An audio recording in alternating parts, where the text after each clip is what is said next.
Deuxième lettre à Timothée. Chapitre 1. Paul, apôtre de Jésus-Christ par la volonté de Dieu, chargé d'annoncer la vie promise par Dieu et accessible dans l'union avec Jésus-Christ, salue Timothée, son cher enfant. Que Dieu le Père et Jésus-Christ, notre Seigneur, t'accordent grâce, compassion et paix. Je suis reconnaissant envers Dieu, que je sers avec une conscience pure, à l'exemple de mes ancêtres, lorsque continuellement, nuit et jour, je fais mention de toi dans mes prières. Je me rappelle tes larmes, et j'éprouve un vif désir de te revoir, afin d'être rempli de joie. Je garde le souvenir de ta foi sincère, cette foi qui se trouvait déjà chez ta grand-mère Loïs et ta mère Eunice. À présent, elle habite aussi en toi, j'en suis pleinement convaincu. C'est pourquoi je te le rappelle, ravive le don que Dieu t'a fait dans sa grâce lorsque je t'ai imposé les mains. Dieu nous a donné un esprit qui, loin de faire de nous des lâches, nous rend forts, aimants et réfléchis. N'aie donc pas honte de rendre témoignage au sujet de notre Seigneur. N'aie pas non plus honte de moi, qui suis ici en prison pour sa cause. Au contraire, souffre avec moi pour l'Évangile selon la force que Dieu donne. C'est lui qui nous a sauvés et nous a appelés à mener une vie sainte. Et s'il l'a fait, ce n'est pas à cause de ce que nous avons fait, mais bien parce qu'il en avait librement décidé ainsi, à cause de sa grâce. Cette grâce, il nous l'a donnée de toute éternité en Jésus-Christ. Et maintenant, elle a été révélée par la venue de notre Sauveur Jésus-Christ. Il a brisé la puissance de la mort, et par l'Évangile a fait resplendir la lumière de la vie et de l'immortalité. C'est pour annoncer cet évangile que j'ai été établi prédicateur, apôtre et enseignant. C'est aussi la raison de mes souffrances présentes, mais je n'en ai pas honte, car je sais en qui j'ai mis ma confiance, et j'ai la ferme conviction qu'il est assez puissant pour garder tout ce qu'il m'a confié jusqu'au jour du jugement. Tu as entendu de moi des paroles saines. Fais-en ton modèle pour l'appliquer dans la foi et l'amour qui se trouvent dans l'union avec Jésus-Christ. Garde intact, par l'Esprit Saint qui habite en nous, le bien précieux qui t'a été confié. Comme tu le sais, tous ceux qui sont dans la province d'Asie m'ont abandonné, entre autres Phygèle et Hermogène. Quant à Onésiphore, que le Seigneur manifeste sa compassion à toute sa famille. En effet, il m'a souvent réconforté, et il n'a pas eu honte de moi, parce que je suis en prison. Au contraire, dès son arrivée à Rome, il s'est mis activement à ma recherche, et il a fini par me trouver. Que le Seigneur lui donne d'avoir part à la compassion du Seigneur au jour du jugement. Tu sais aussi, mieux que personne, combien de services il m'a rendu à Éphèse. Deuxième lettre de Timothée 2. Toi donc, mon enfant, puise tes forces dans la grâce qui nous est accordée dans l'union avec Jésus-Christ. Et l'enseignement que tu as reçu de moi et que de nombreux témoins ont confirmé, transmets-le à des personnes dignes de confiance qui seront capables à leur tour d'en instruire d'autres. Tel un bon soldat de Jésus-Christ, prends, comme moi, ta part de souffrance. Celui qui s'engage dans une expédition militaire ne s'embarrasse pas des affaires de la vie civile afin de donner pleine satisfaction à l'officier qui l'a enrôlé. On n'a jamais vu un athlète remporter le prix sans avoir respecté toutes les règles. C'est au cultivateur qui travaille dur d'être le premier à jouir de la récolte. Réfléchis bien à ce que je te dis, et le Seigneur te donnera de comprendre toutes ces choses. Souviens-toi de Jésus-Christ, qui est ressuscité, descendant de David, conformément à l'évangile que j'annonce. C'est pour cet évangile que je souffre, jusqu'à être enchaîné comme un criminel. La parole de Dieu, elle, n'est pas enchaînée pour autant. Je supporte donc patiemment toutes ces épreuves, à cause de ceux que Dieu a choisis, pour qu'eux aussi parviennent au salut qui est en Jésus-Christ et à la gloire éternelle qui l'accompagne. Car ces paroles sont certaines, si nous mourons avec lui nous revivrons, et si nous persévérons, avec lui nous régnerons. Mais si nous le renions, lui aussi nous reniera. Si nous sommes infidèles, lui, il demeure fidèle, parce qu'il ne peut se renier lui-même. C'est cela qu'il te faut rappeler sans cesse. recommande solennellement devant Dieu d'éviter les disputes de mots. Elles ne servent à rien, si ce n'est à la ruine de ceux qui les écoutent. Efforce-toi de te présenter devant Dieu en homme qui a fait ses preuves, en ouvrier qui n'a pas à rougir de son ouvrage, parce qu'il transmet correctement la parole de vérité. Évite les discours creux et contraires à la foi. Ceux qui s'y adonnent s'éloigneront toujours plus de Dieu. La parole de ces gens est comme une gangrène qui finit par dévorer tout le corps. C'est le cas d'Hyménée et de Philette. Ils se sont écartés de la vérité en prétendant que la résurrection a déjà eu lieu.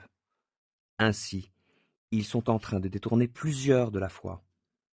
Cependant, le solide fondement posé par Dieu demeure. Il porte en guise de sceau les inscriptions suivantes. Le Seigneur connaît ceux qui lui appartiennent. Et qu'il se détourne du mal, celui qui affirme qu'il appartient au Seigneur. Dans une grande maison, il n'y a pas seulement des vases d'or et d'argent, il y en a aussi en bois et en terre cuite.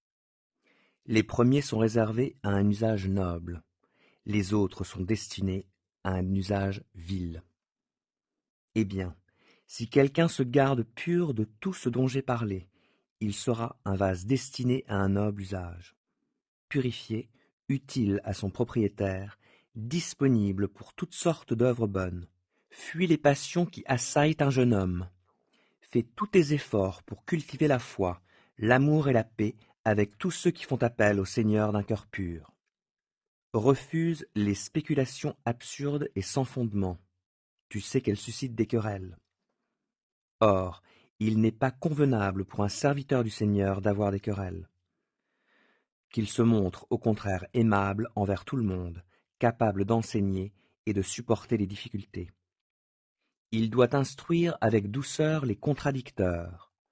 Qui sait si Dieu ne les amènera pas ainsi à changer d'attitude pour connaître la vérité? Alors, ils retrouveront leur bon sens et se dégageront des pièges du diable qui les tient encore captifs et assujettis à sa volonté. Deuxième lettre de Timothée 3. Sache bien que dans la période finale de l'histoire, les temps seront difficiles. Les hommes seront égoïstes, avides d'argent, vantards et prétentieux. Ils parleront de Dieu d'une manière injurieuse et n'auront pas d'égard pour leurs parents. Ils seront ingrats, dépourvus de respect pour ce qui est sacré, sans cœur, sans pitié, calomniateurs, incapables de se maîtriser, cruels, ennemis du bien, emportés par leur passion et enflés d'orgueil. Ils seront prêts à toutes les trahisons. Ils aimeront le plaisir plutôt que Dieu. Certes, ils resteront attachés aux pratiques extérieures de la piété, mais en réalité, ils ne voudront rien savoir de ce qui en fait la force. Détourne-toi de ces gens-là. Certains d'entre eux s'introduisent dans des familles pour envoûter les femmes instables, chargées de péché et entraînées par toutes sortes de désirs. Elles veulent toujours en savoir plus, mais ne sont jamais capables de parvenir à une pleine connaissance de la vérité. De même qu'autrefois Janès et Jambres s'opposèrent à Moïse, de même ces hommes-là s'opposent à la vérité. Ils ont l'intelligence faussée et sont disqualifiés en ce qui concerne la foi. Mais leur succès sera de courte durée, car leur folie éclatera aux yeux de tous, comme ce fut le cas jadis pour ces deux hommes.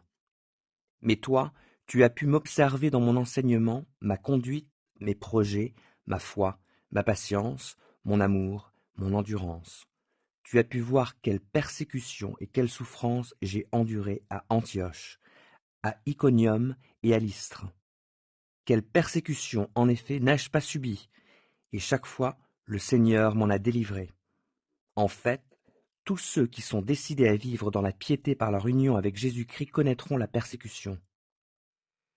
Mais les hommes méchants et les charlatans s'enfonceront de plus en plus dans le mal, trompant les autres et trompés eux-mêmes.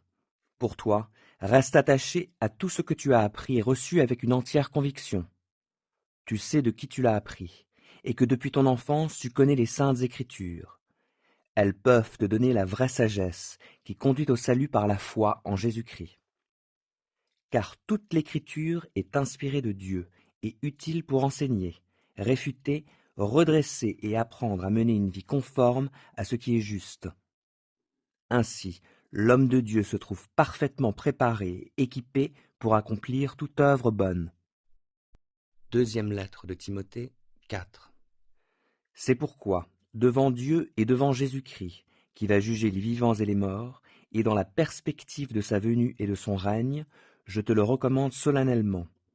Proclame la parole, insiste, que l'occasion soit favorable ou non, convainc, réprimande, encourage par ton enseignement avec une patience inlassable. Car le temps viendra où les hommes ne voudront plus rien savoir de l'enseignement saint. Au gré de leurs propres désirs, ils se choisiront une foule de maîtres à qui ils ne demanderont que de leur caresser agréablement les oreilles. Ils détourneront l'oreille de la vérité pour écouter des récits de pure invention. Mais toi, fais preuve en toutes circonstances de modération, supporte les souffrances, remplis bien ton rôle de prédicateur de l'Évangile, accomplis pleinement ton ministère. Car, en ce qui me concerne, je suis prêt d'offrir ma vie comme une libation pour Dieu. Le moment de mon départ est arrivé. J'ai combattu le bon combat, j'ai achevé ma course, j'ai gardé la foi. Telle une couronne, la justice que Dieu accorde est déjà préparée pour moi. Le Seigneur, le juste juge, me le remettra au jour du jugement, et pas seulement à moi, mais à tous ceux qui, avec amour, attendent sa venue. Efforce-toi de venir me rejoindre dès que possible, car Déma m'a abandonné. Il a aimé le monde présent et il est parti pour Thessalonique. Crescens s'est rendu en Galatie, Tite en Dalmatie. Seul Luc est encore avec moi. Prends Marc et amène-le avec toi, car il m'est très utile pour mon ministère. Quant à Tychique, je l'ai envoyé à Éphèse. Lorsque tu viendras, rapporte-moi le manteau que j'ai laissé à Troie, chez Carpus, ainsi que les livres, surtout les parchemins. Alexandre l'orfèvre a fait preuve de beaucoup de méchanceté à mon égard. Le Seigneur lui donnera ce que lui auront valu ses actes. Toi aussi, garde-toi de lui, car il s'est opposé avec acharnement à notre prédication. La première fois que j'ai eu à présenter ma défense au tribunal, personne n'est venu m'assister, tous m'ont abandonné. Qu'il ne leur en soit pas tenu rigueur. C'est le Seigneur qui m'a assisté et m'a donné la force d'annoncer pleinement le message pour qu'il soit entendu par tous les non-juifs, et j'ai été délivré de la gueule du lion. Le Seigneur continuera à me délivrer de toute entreprise mauvaise et me sauvera pour son royaume céleste. À lui soit la gloire pour l'éternité. Amen. Salut Prisca, Aquila et la famille d'Onésiphore. Éraste est resté à Corinthe. Quant à Trophime, il était malade et je l'ai laissé à Milet. Tâche de venir avant l'hiver. Eubulus, Pudence, Linus, Claudia et tous les frères et sœurs te saluent. Que le Seigneur soit avec toi et que sa grâce soit avec vous.